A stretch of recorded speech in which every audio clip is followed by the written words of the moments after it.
Kahibulungan alang sa mga postpaid SIM card users nga si entaan ngadtong makadawat sila og tawag ug mensahe nga gikan sa mga dili nila kaila o gipangita ang sumala pa tinuod nga tag-iya sa numerong ilang gitawagan. Yun nga, yung kahit nga yung sa station ng ng Divisoria sa Buanga, nag-aagro sa Google nila, pag i-search mo yung Divisoria Police Station ng Zamboanga, yung number ko yung nagalabas. Usa sa mga ginatan-aw nga hinungdan sa mga otoridad ang pag-reuse sa mga SIM nga na-deactivate na sa pipila ka mga bulan o katuigan, ilabi na alang sa mga postpaid users. I am assuming na bago ang SIM card.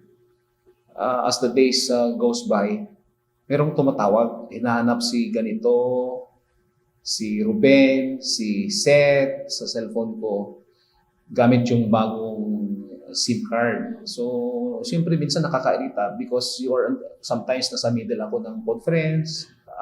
Curious ako, baka yung SIM card ko is a recycled a SIM card.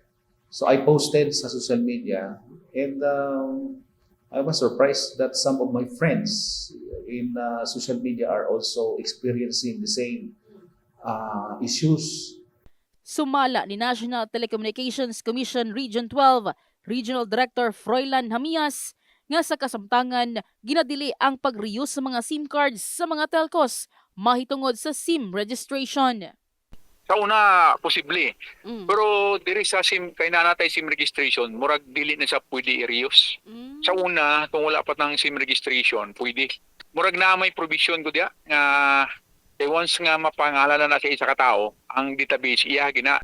Buot sa mga users nga matubag sa mga service providers sa mga rason ug angayang makadawat sila og mensahe nga sila gipahibalo kung galing na reuse na ang ilang SIM card. I understand sa mga postpaid, maybe the Globe has the sole ownership ng SIM card, yung numbers. But dapat kung recycle, sabihin nila kung meron silang campaign that this SIM card may be recycled. Ipacheck lang daw sa inyo po, sa inyong legal diya.